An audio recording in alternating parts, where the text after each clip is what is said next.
نيتنا ما لناش راني كنا بنلقاك نعاون سيدي ربي سبحانه وتعالى.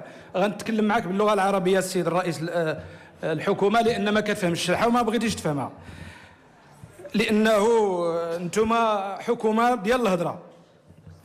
فشل سياستكم راه باين، من التشغيل، من الصحه، من جميع القطاعات.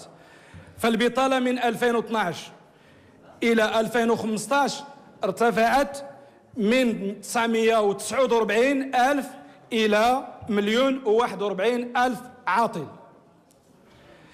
وسياستكم الفاشلة باينة في احتجاجات الشارع يوميا، وفي خروج أسر رجال التعليم والأطباء والطلبة الجامعيين، وباين فتح الطور الحوار الاجتماعي وإقصاء مطالب النقابات وتجميد الأجور وضرب القدرة الشرائية.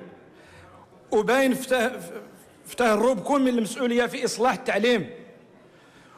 وما الصحة السيد الرئيس فحدث ولا حرج، لا حول ولا قوة إلا بالله العلي العظيم اللي خصنا حنا نديرو. السيد وزير الصحة ديالك راه عطانا وعود في هذه القبة هذه، خاصة في إقليم الرشيدية اللي هو مهد الدولة العلوية الشريفة وهو العاصمة ديال الجهة، وحتى حاجه ما كانش. كيتسناو الناس دابا الكرفان اللي كيتسناو القوافل الطبيه باش يجيو يداويو الناس.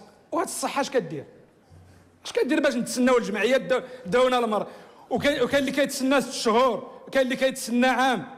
وملي كتجي القافله الطبيه السيد الرئيس كيخليو الناس مجروحين ومرضى، والسويفي ما كاينش، لان ذاك الطبيب اللي كان تما مستقر كيقول له ماشي انا اللي درت لك العمليه، تبعادوك للرباط.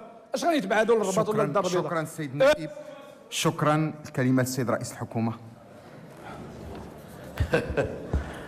انا غنجاوبك بواحد الصفه ديال الامازيغ وهي الادب.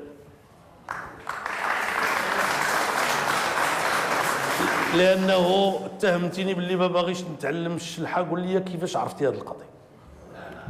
انا ما كنعرفهاش صحيح، لان الادب ديالهم هما ملي كنمشي كيهضروا معايا بالعربيه. واني باش عرفتيني انا ما بغيتش نتعلم الشلحه. ايوا شتي دابا، ولا تقف ما ليس لك به علم، ان السمع والبصر والفؤاد كل اولئك كان عنه مسؤولا. وما دام مشيتي لوزير الصحه هو اللي بان لك، غنقول لك واحد القضيه.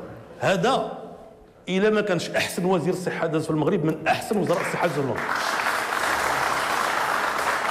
في العهد ديالو، اسمح لي أنت اللي جبدتيني، في العهد ديالو ولاو الطيارات كيمشيو للجبل يجيبوا الجثث ديال المواطنين باش ما ياكلوهمش الذئاب.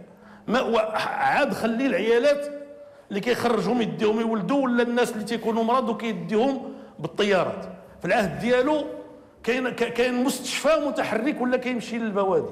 مستشفى في العهد ديالو شحال من امبيلونس زدتي واسي؟ 300 امبيلونس، 330 امبيلونس اللي تزاد. في العهد ديالو تنقص 2000 دواء، الثمن ديال 2000 دواء تنقص الثمن. في العهد ديالو تكون دواء اللي ما عمرو كانوا المغاربه كيحلموا به، بما فيهم رئيس الحكومه اللي كان كيكون 80 مليون. شكرا سيد الرئيس. شكرا سيد الرئيس. شكرا. ننتقل الى السؤال الخامس والأخير.